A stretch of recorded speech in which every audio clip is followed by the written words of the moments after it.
First, we will keep the military aid flowing and keep increasing the economic pressure on Russia to strengthen Ukraine now. Second, we agreed that any lasting peace must ensure Ukraine's sovereignty and security, and Ukraine must be at the table. Third, in the event of a peace deal, we will keep boosting Ukraine's own defensive capabilities to deter any future invasion. Fourth, we will go further to develop a coalition of the willing to defend a deal in Ukraine and to guarantee the peace. Not every nation will feel able to contribute, but that can't mean that we sit back. Instead, those willing will intensify planning now with real urgency. The UK is prepared to back this with boots on the ground and planes in the air. Together with others, Europe must do the heavy lifting. But to support peace in our continent and to succeed, this effort must have strong US backing. We're working with the US on this point after my meeting with President Trump last week. And let me be clear, we agree with the President on the urgent need for a durable peace. Now we need to deliver together. Finally, we agreed that leaders will meet again very soon to keep the pace behind these actions and to keep working towards this shared plan. We are at a crossroads in history today. This is not a moment for more talk. It's time to act, time to step up and lead, and to unite around a new plan for a just and enduring peace. Thank you.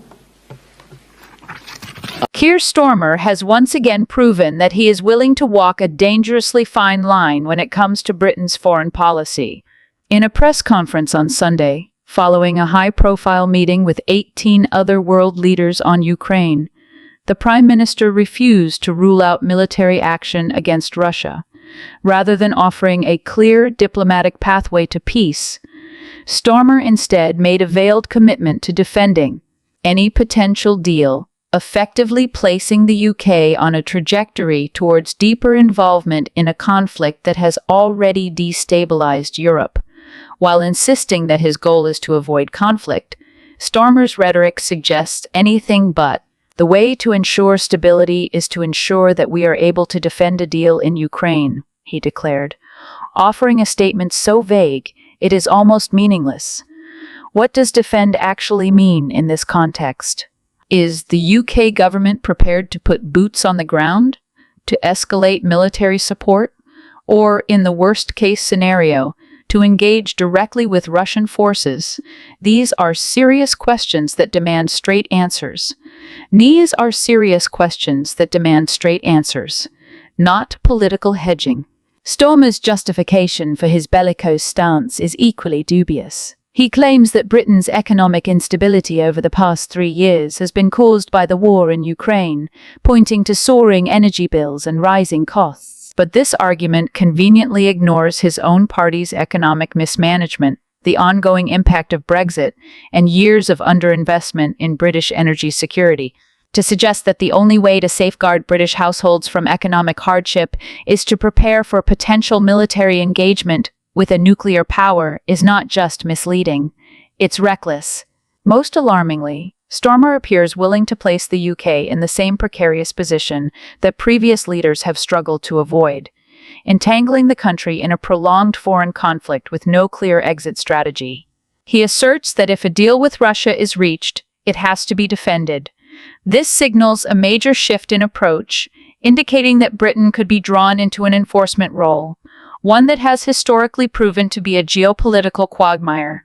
Starmer's failure to provide a definitive answer on Britain's potential military involvement leaves the public in an unsettling state of uncertainty.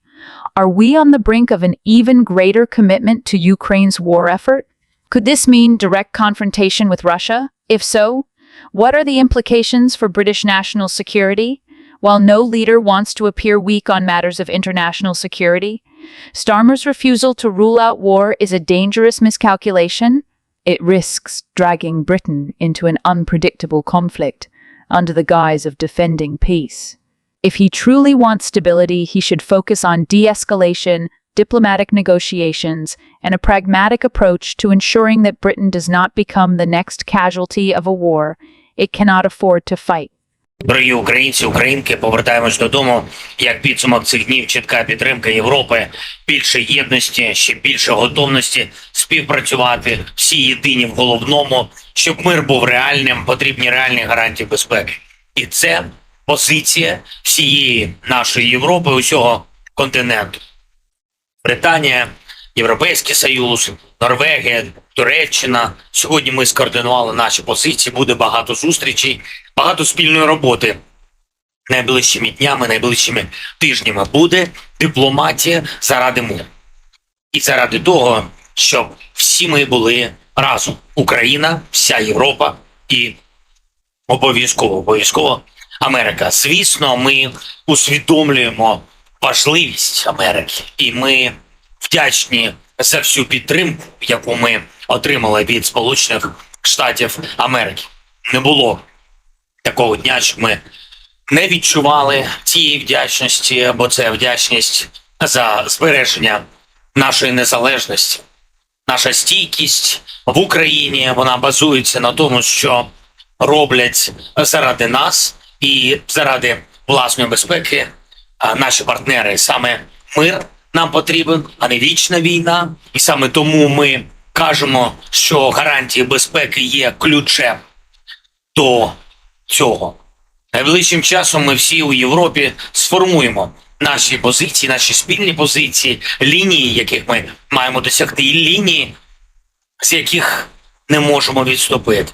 Такі позиції будуть представлені нашим партнерам в Сполучених Штатах Америки: надійність, тривалість миру, правильна угода про закінчення війни. Це дійсно наш спільний пріоритет. І, звісно, я хочу зараз подякувати вам, усім в нашій рідній Україні, хто відчуває, як багато важить єдність і як змінюється історія, і коли мільйони захищають гідність своєї країни. Наші воїни на фронті, всі наші люди, я пишаюся вами, я хочу всім вам подякувати. Дуже дякую вам. Слава Україні! In a resounding display of solidarity, European nations have reinforced their unwavering commitment to Ukraine, demonstrating a heightened sense of unity and a stronger resolve to collaborate. The message is clear: for peace to be sustainable, it must be underpinned by real security guarantees. This position is now echoed across the entire continent, from the European Union to the United Kingdom and Turkey. The geopolitical landscape continues to evolve, but one factor remains constant: the indispensable role of the United States.